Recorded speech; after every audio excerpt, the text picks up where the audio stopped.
This is Dr. Caroline Peterson at Natural Women's Health Institute in Sarasota, Florida. Today we're going to have another anatomy lecture talking about the common iliac vein. The common iliac vein, this is down here as a branch off of the inferior vena cava. So the inferior vena cava is the bottom part of the big blood vessel, the big vein that takes the blood that's deoxygenated back up to the heart to become oxygenated. And so the common iliac, the blue is the vein. The common iliac vein from both sides of the body is going to dump into that inferior vena cava. You can see the aorta, which is the big artery that brings oxygenated blood that has all the nutrition in it down to the end organs. And so what generally is the pattern in the body is that you'll see a vein and an artery traveling together with lymph and nerves typically that are a little bundle. And so this, you'll see the abdominal aorta, the abdominal or inferior vena cava together, and then each of them will split off into the common iliac vein and artery. So here we have the inferior vena cava that splits off into the common iliac vein. So of course I'm saying that backwards because the veins go up. So the common iliac veins dump into the inferior vena cava. And so primarily what we see coming into the common iliac veins are the internal iliac vein and the external iliac vein on each side. And then we also have the iliolumbar vein on each side dumping into the common iliac veins, and the median sacral vein dumping into the left common iliac vein. So we have the common iliac vein that drains the external iliac vein, which is what drains the lower extremity. The internal iliac vein drains into the common iliac vein. That drains the pelvis and the external genitalia. The iliolumbar vein drains into the common iliac vein. It drains the muscles, the iliacus, quadratus lumborum, the ilium, that's a back part of your pelvis, the posterior lumbar and sacral regions, and the iliopsoas muscle. It also receives blood from the sacrospinous processes and region of the L4 and L5 vertebra. The median sacral vein drains into the common iliac vein, and it drains the ventral surface, which means the front part of your sacrum, the part that's facing for your forward part, your belly. So here's the median sacral vein, MSW right there. This is the vena cava, and then the common iliac veins there. So here's the median sacral vein that's draining the front part of the sacrum. So another representation of the inferior abdominal vena cava, the common iliac veins that receive from the iliolumbar vein on each side, the external iliac veins on each side, and the internal iliac veins. The internal iliac veins will receive from the obturator vein, the vesical venous plexus, which means the bladder, the prostate in men, the deep dorsal vein of the penis in men, and the scrotum in men.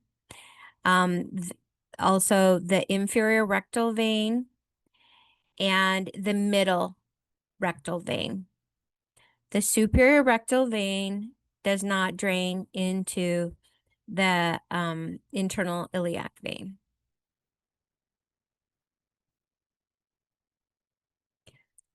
The left and right iliolumbar veins drain into the common iliac vein. So you can see here on the ilium, they're draining this area. They're also draining the front part of the disc L4, L5 and the spinous processes in the back. They're draining the musculature in this area, the quadratus lumborum, the psoas, the iliacus is right in here, and so they're draining that. And that's the right and left iliolumbar vein. Here's another perspective. So this is the common abdominal aorta. This is the abdominal aorta that splits into the common iliac arteries, left and right.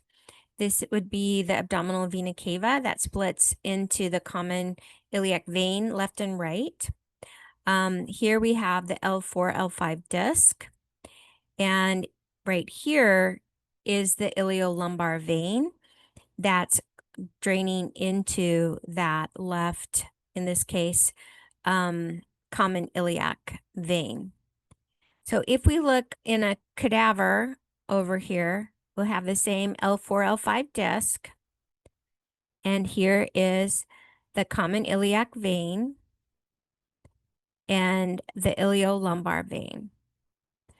And so for me, when I'm thinking of somebody, let's say with a spondylolisthesis, an anterior listhesis, a lot of times I'm not only thinking of the fascia as a constituent that stabilizes the spine. I also think of the vascular system as a component that helps to stabilize the spine. And so I'm thinking of the iliolumbar vein. If somebody has a spondy at L4, L5, for instance, then I always want to look and check that iliolumbar vein and make sure that it's functioning properly so that that anterior support and stabilization of the lower lumbar spine is in place. The internal iliac veins drain into the common iliac veins. And as we said before, well, I guess we saw the man before, so this is a lady. So it's going to drain the uterus, the uterine plexus. You're going to have the inferior and superior gluteal veins that drain into the internal iliac veins. And you're going to have the internal pudendal, external pudendal. Oftentimes, drains into, it can drain into the external. Typically it's going to drain into the external, but the internal pudendal vein will drain into the internal iliac vein. So the external iliac vein does drain primarily the lower extremities. However, it does drain a little bit of the external genitalia. So when I work with the iliac, common iliac veins, and in general the vascular system, right? Then what I'm working with really is the fascial constraint around the veins. And so I will work generally to the side of the vein or the artery to gently release that fascia. Now, veins can have compromise, of course, inside of them also, with the valves, sometimes with clots. And so what we want to do is to support the strength of the valves and the veins and to break down any clots. And so not uncommonly, I'll have people go on some herbal support to help strengthen the vein walls and valves and to mobilize the blood and the lymph.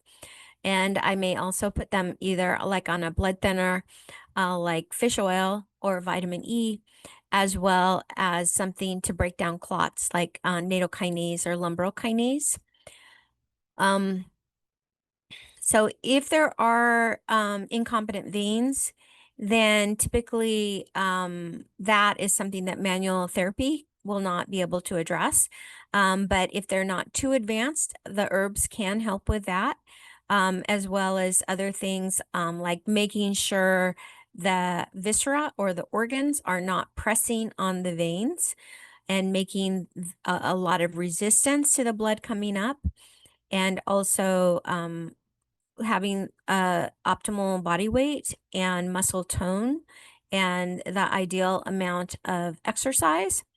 Um, some those things are all helpful. However, sometimes surgical intervention is necessary. But I generally recommend, if you're interested at all, in getting manual vascular manipulation to start with and see if that's enough for you to be able to appreciate a benefit in your health and your ability to move around and do the things you want to do. This is Dr. Caroline Peterson from Natural Women's Health Institute in Sarasota, Florida.